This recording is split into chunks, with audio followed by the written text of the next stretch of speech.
Muy buenas tardes, ya estamos listos de nuevo, con la Biblia abierta, con la disposición de seguir encontrando cosas nuevas en textos conocidos, ¿sí? Es uno de los ejercicios que siempre me ha parecido más importante hacer con la palabra de Dios, especialmente los que hace muchos años que leen la Biblia y que la conocen, ¿sí? Y entonces, con los evangelios hay que hacer ese, no sé si llamarle esfuerzo, pero de eh, tratar de mirar como si fuera por primera vez ese pasaje, esa palabra que estamos eh, leyendo y descubrir. Y descubrir. Tenemos que todo el tiempo estar haciendo descubrimientos con la palabra, porque eso es lo que hace el Espíritu Santo, nos ayuda a darnos cuenta. ¿Eh? Y entonces así eh, recibimos el mensaje, recibimos lo que necesitamos para este día, y estamos en la plenitud de la actitud de escucha. Eso es algo que tenemos que tener los que leemos la palabra de Dios, esa actitud de escucha. Siempre, siempre estar como si lo estuviéramos leyendo por primera vez, ¿sí? Lo dije mucho eso con respecto a la escena de la pesca milagrosa, porque de repente para muchos puede ser lo más llamativo de ese pasaje el hecho de que se rompieran las barcas por la cantidad de peces. Fue un milagro fantástico, no hay duda, pero ahí lo que pasó es que fue quebrantado. No dije ayer la palabra quebrantado, Pedro fue quebrantado, y eso es lo que nos tiene que pasar con el Señor. La primera vez, cuando lo conocemos, y siempre en oración, siempre en adoración. ¿Mm? Bueno, vamos a seguir con el capítulo 5, a ver si lo terminamos hoy, porque hay muchos sucesos. El más, no sé si decir el más importante, pero muy llamativo, fue este de 5 del 1 al 11, pero vamos a seguir ahora con algunos otros milagros. El cuarto milagro vamos a encontrar. Y aquí sí, Lucas marca en otra ocasión, ¿sí? O sea que ahí no está haciendo, ya el anterior decía un día, y en este mismo, el otro suceso que sigue ahora también dice un día, de manera que ahí no tenemos conexión entre los hechos dentro de uno tras otro, ¿no? Otra de las cosas que va a contar. En otra ocasión, cuando Jesús estaba en un pueblo, no aclara, no hay indicación, se presentó un hombre cubierto de lepra. Cubierto de lepra, otra indicación del doctor Lucas, porque podía tener algo de lepra, ¿no? En alguna parte del cuerpo. Entiendo que algunas personas pueden tenerla. Este era cubierto de lepra. Y se presentó, o sea, la escena esta hay que pensarla con toda gente que se corría y lo dejaba pasar y se alejaba por el terror que daba un leproso. Al ver a Jesús, cayó rostro en tierra, vio a Jesús. Quizás no dice nada, claro. Estaba Jesús, le habrán dicho, está Jesús ahí, se acercó, pero la indicación es, al ver a Jesús, cayó rostro en tierra, no se arrodilló, la cara toda leprosa fue sobre la tierra, y le suplicó, y le habló a Jesús. Es impresionante la forma en que está relatado, y todo esto fue. Cuando vimos hace meses algunos milagros, habíamos visto, ahora me acuerdo, los milagros completos, esos que se acercaba a la y Jesús lo sanaba. Lo habíamos visto a este, así que no importa. Vamos a verlo como si fuera la primera vez. ¿Cómo le habló este hombre? Porque no le dijo perdón por venir, porque el leproso se sentía aborrecido por toda la sociedad, no podía acercarse a nadie, menos a un maestro. Señor, si quieres, puedes limpiar. la humildad absoluta delante de Jesús para prestarle atención. Jesús extendió la mano y tocó al hombre. ¿Se acuerdan que habíamos hablado? Lo tocó. Nadie tocaba a un leproso. Así que extendió la mano, que era su señal de sanar, pero lo tocó. Le demostró que no le daba asco, ni impresión, ni lo rechazaba, nada. Es decir, el hombre esperaba, por supuesto, la sanidad, pero me parece que también se llevó la sanidad del espíritu, porque Jesús lo había tocado. Jesús extendió la mano y tocó al hombre. Sí quiero, le dijo, queda limpio. ¿Ah? Yo no sé con esa vez anterior donde había una multitud y dice que a cada uno lo sanó, quizás, no lo sé, quizás tocaba a cada uno y seguía porque era muchísimo. ¿Eh? A este lo miró, le extendió la mano, lo tocó y le habló. Sí quiero, le dijo, queda limpio. Que al instante se le quitó la lepra. Así que mi lista es el cuarto milagro especial, ¿no? Que tenemos el relato. Y Jesús volvió a repetir eso que les decía a todos en esta primera parte de su ministerio. No se lo digas a nadie, le ordenó Jesús. No lo iba a cumplir. ¿Quién lo iban a mirar? Lo iban a ver al leproso sano. Solo ve, preséntate al sacerdote y lleva por tu purificación que ordenó Moisés para que sirva de testimonio. De manera que, aunque Jesús sanaba el sábado, porque era muy importante lo que él enseñaba con eso, sin embargo hacía cumplir los pasos de la ley. Y eso lo estaban viendo todos también.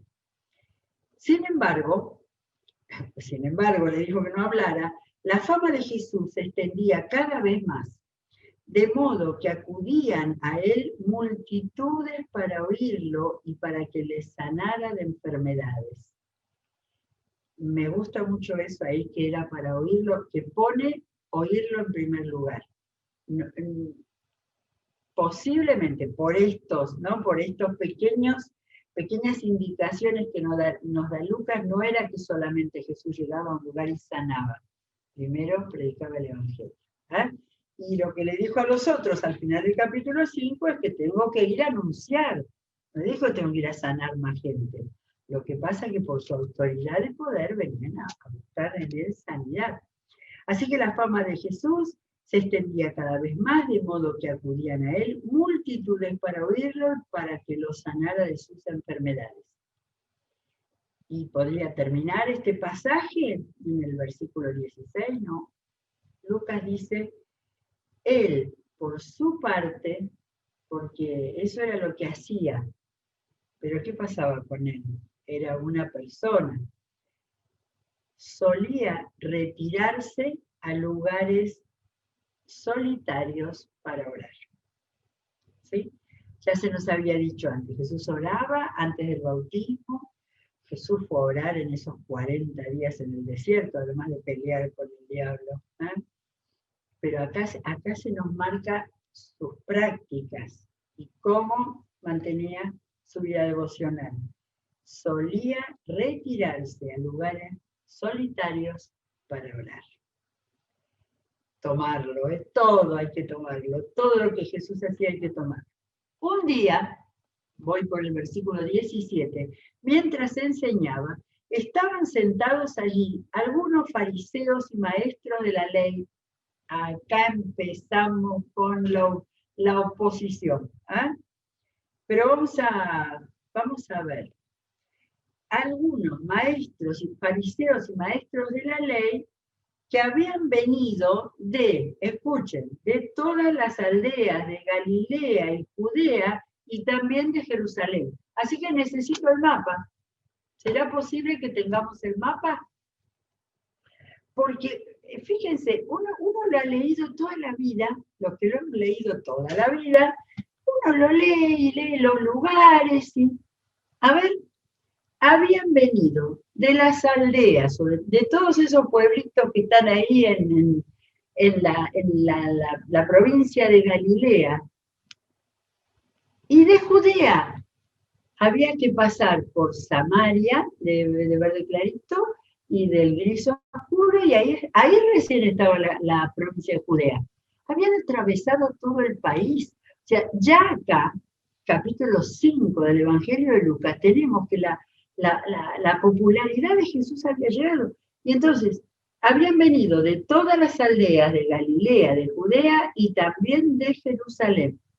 Ahora, claro, ahora lo leo con cuidado. Los que habían venido eran los fariseos y maestros de la ley.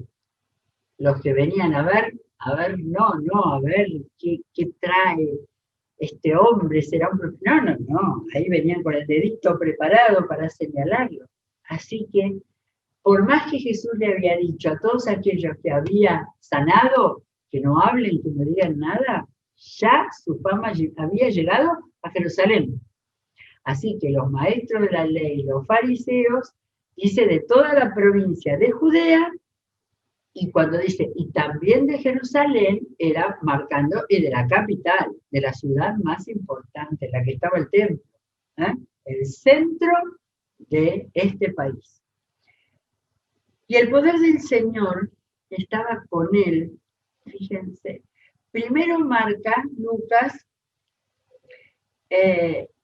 dice, y mientras enseñaba, a ver, estaría en la sinagoga, no dice, pero es posible que estuviera en la sinagoga.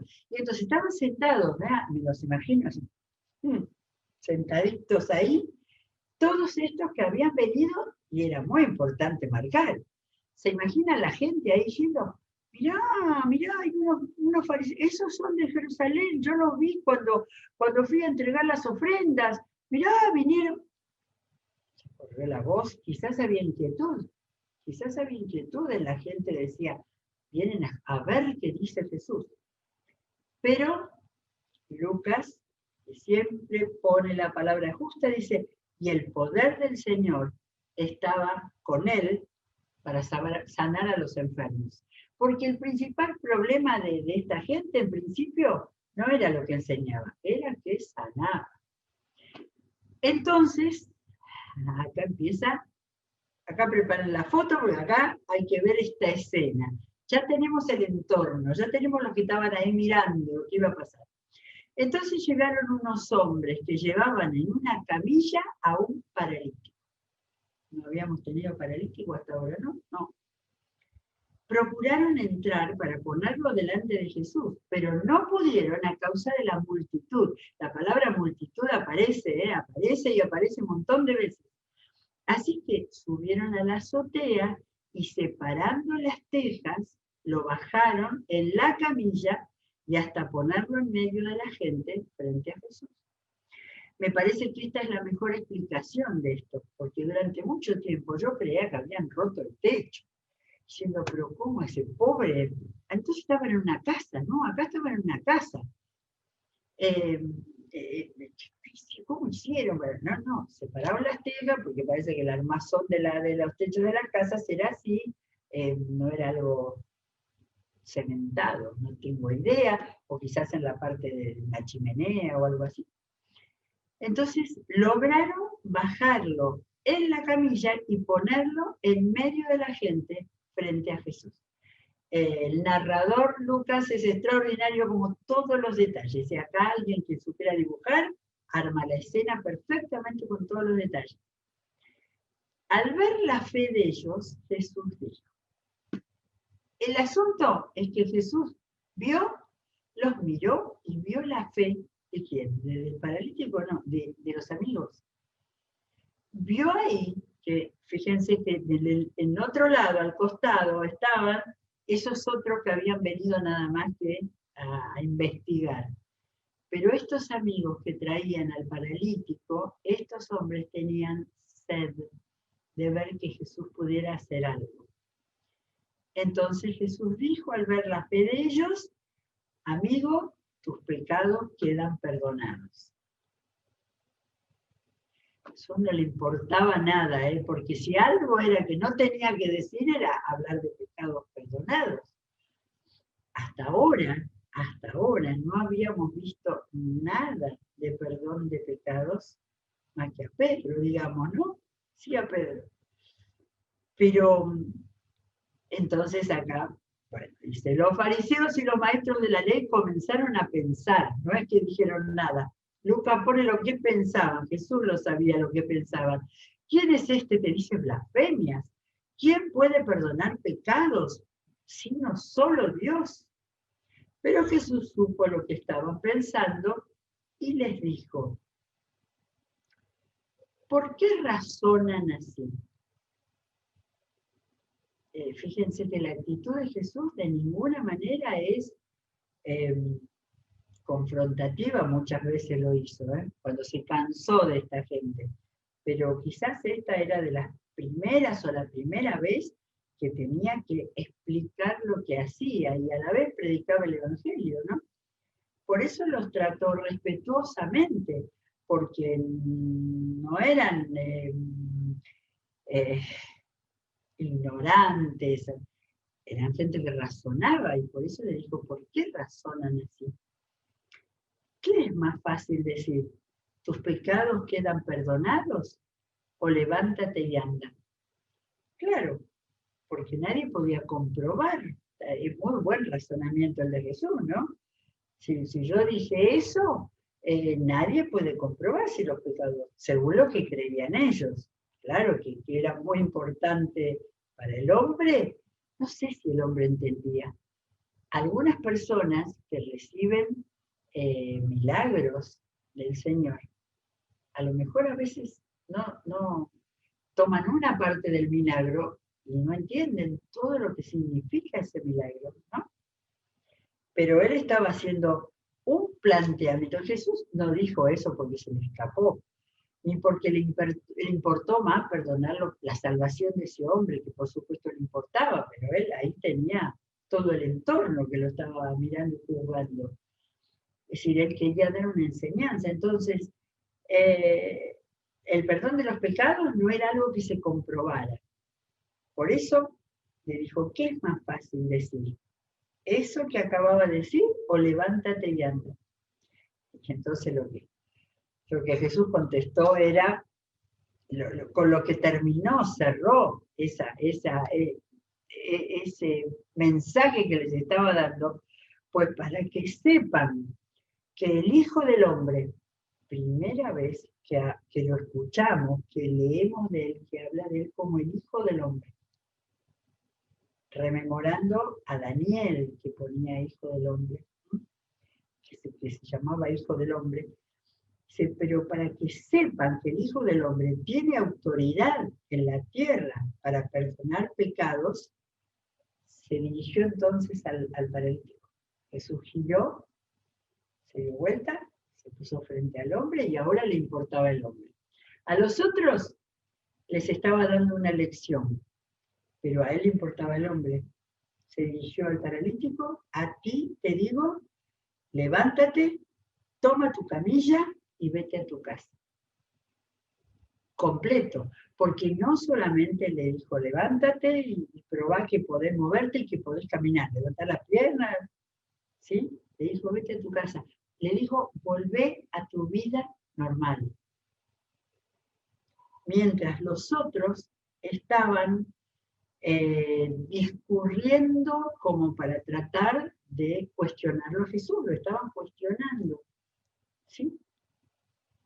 Jesús estaba diciendo que él podía perdonar pecados, pero que lo más difícil era hacer ese milagro de restaurarle la salud a una persona. Y él les demostró que podía hacer las dos cosas, y que las dos cosas tenían la misma importancia para ese hombre.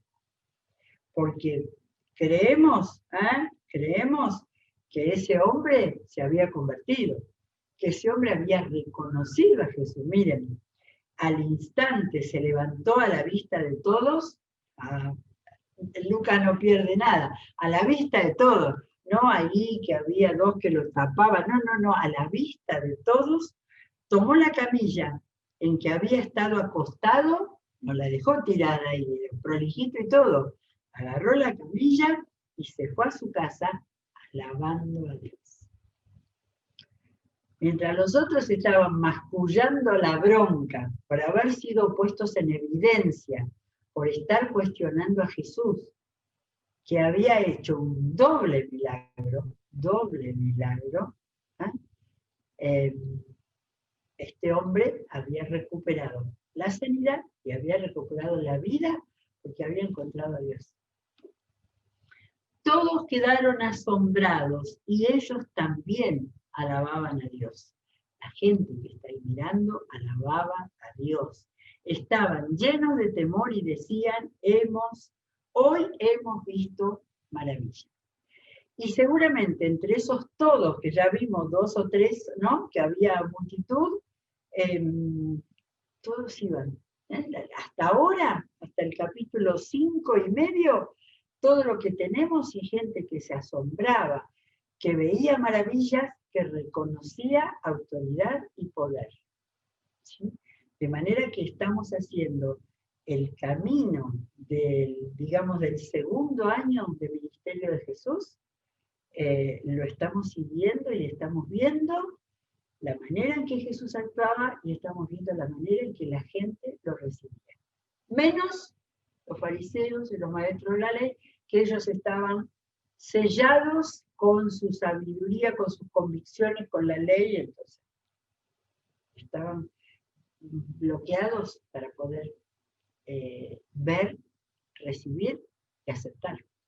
Muy bien, después de esto, ahora no sabemos cuántos días pasaron, pero a lo mejor era después del mismo día, ¿no? Porque dice, después de esto salió Jesús y se fijó, fíjense, cuántas veces vemos ese dato que da Lucas de Jesús, no tirando ni llamados ni milagros, mirando a la gente.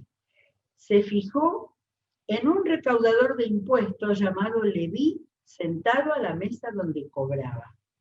Así que Jesús estaría, creo que esto era Capernaum, la ciudad, en el centro importante, o no sé, cerca del puerto, capaz, estaba este recaudador de impuestos, lo cual sabemos ya que es un desprecio total, ¿no? para los judíos. Muy bien, Jesús le dijo, no sé si fuese todo el diálogo, le dijo, sígueme. ¿Sí? Acá no sabemos el contexto. Es muy probable que Leví, que era Mateo, en los otros, Mateo en el Evangelio que él escribe, cuenta la historia y dice Mateo, de manera que sabemos que Leví debe ser el nombre judío. Mateo debía conocer a Jesús, ya lo había visto todas esas veces. Si volvemos atrás y vemos donde dice que una multitud y que él sanaba todo, entonces ya lo había visto, ya lo había escuchado, ya Jesús lo había fijado antes su mirada, como para una mirada de Jesús equivalía a decir, yo te quiero para mí. Le dijo, sígueme, y acá dice, Leví se levantó, lo dejó todo y le siguió. En este capítulo 5 es la segunda vez que dice eso. ¿Sí? Después vamos a ver cómo terminaron estos, que dejaron todo y le siguieron. Otro que debe haber, a su socio, le habrá dicho, mirá, yo ahora voy a estar con Jesús, te pido que te ocupes de la mesita, que cobre los impuestos, después rindas al gobernador todo lo que cobre. Luego, acá será el mismo día, luego Leví le ofreció a Jesús un gran banquete en su casa. Y había allí un grupo numeroso de recaudadores de impuestos y otras personas que estaban comiendo con ellos. Me encanta Jesús acercándose a la gente. No le dijo a Mateo, tenemos que hablar. No, en la casa dice, en su casa, con una gran cantidad. Se trajo a todo el gremio, al gremio de recaudadores de impuestos, se lo trajo a la casa, seguramente para escuchar a Jesús y comer de paso, claro. Pero los fariseos y los maestros de la ley, que eran de la misma secta, los maestros de la ley, que eran fariseos también, les reclamaban a los discípulos de Jesús. Alguna vez vi un cuadro de esta escena. esos lugares eran todos grandes, no había, creo que estuve pensando, vidrio no habría todavía, grandes ventanales abiertos, si no era en invierno, entonces la gente que estaba de afuera bichaba adentro, había una comilona en la casa del recaudador de impuestos. Por eso ellos no estaban ahí, no se iban a juntar con los recaudadores de impuestos, eso ya lo sabemos. Entonces, ellos le hablaban a los discípulos que estarían por ahí, o afuera, o al costadito, cerquita de la ventana. ¿Por qué comen y beben ustedes con recaudadores de impuestos y pecadores? Claro, porque los recaudadores de impuestos eran pecadores, claro. Ellos eran pecadores, y ya los que cobraban para Roma, y si estos maestros fariseos y maestros de la ley tenían negocios medio turbios, qué sé yo, no, ahí no eran pecadores, los otros eran pecadores. Y entonces le preguntaron a los discípulos, ¿quién contestó? Jesús contestó. Cuando era importante, lo hacía él. No son los sanos los que necesitan médico, sino los enfermos, les contestó Jesús. No he venido a llamar a justos, sino a pecadores, para que se arrepientan. Otra vez Jesús, ahí fue donde dio una enseñanza especial para esa gente. Antes, si eran los mismos, les había dicho, ¿por qué razonan así? Y acá también le estaba diciendo una cosa, hasta oposiciones, le hizo enseñanzas contrapuestas, sanos y enfermos, y justos y pecadores. Los 4 conceptos los puso ahí de una manera que no está, hay que pararse, hay que leerlo cuidadosamente para entender. No son los sanos los que necesitan médico. ¿Qué? ¿Los sanos eran los maestros de la ley, los fariseos? Es que ellos se consideraban sanos. En cambio, enfermos eran esos otros que trabajaban para Roma y había uno que se había decidido ya por Jesús. No era para Jesús, no, o sea, Jesús pensaba eso, había venido a buscar a los enfermos, claro que sí. Pero esa gente eran los enfermos y ellos no podían ni verlo ni reconocerlo. Y esos enfermos que estaban ahí adentro estaban escuchando a Jesús. Y solo sabemos que siguió a Jesús Mateo, pero quizás alguno de esos también. De manera que, y entonces completó Jesús, no he venido a llamar a justos, sino a pecadores que se arrepientan. Y Jesús no les dijo, ustedes son... Les dejó la enseñanza ahí, puestita, para que la pensaran. Jesús sabía que ellos no estaban dispuestos a entender, no querían entender, no querían reconocer. Entonces les dejó que Él había venido a llamar a pecadores. Por eso estaba comiendo con los pecadores adentro de la casa. ¿Sí? Y a los justos los dejaba afuera. Y nosotros sabemos lo que es saber quedar afuera. Bueno, tremendo. Cada cosa, ¿están de acuerdo conmigo? Que cada uno de las, no solo de las situaciones, sino cada una de las expresiones tiene ahí para pararse y para estar diciendo, Señor, ¿qué estabas diciendo? ¿Entiendes? Bueno, falta un pedacito, pero ya no llegamos más. Después por ahí alguno se va a enojar si nos pasamos. Y entonces vamos a seguir mañana, nos falta un pedacito del capítulo 5 y vamos a arrancar con el 6. Gracias a Dios por su palabra, recibámosla de la manera más íntima y sincera que tengamos. Que Dios los bendiga, nos encontramos mañana si Dios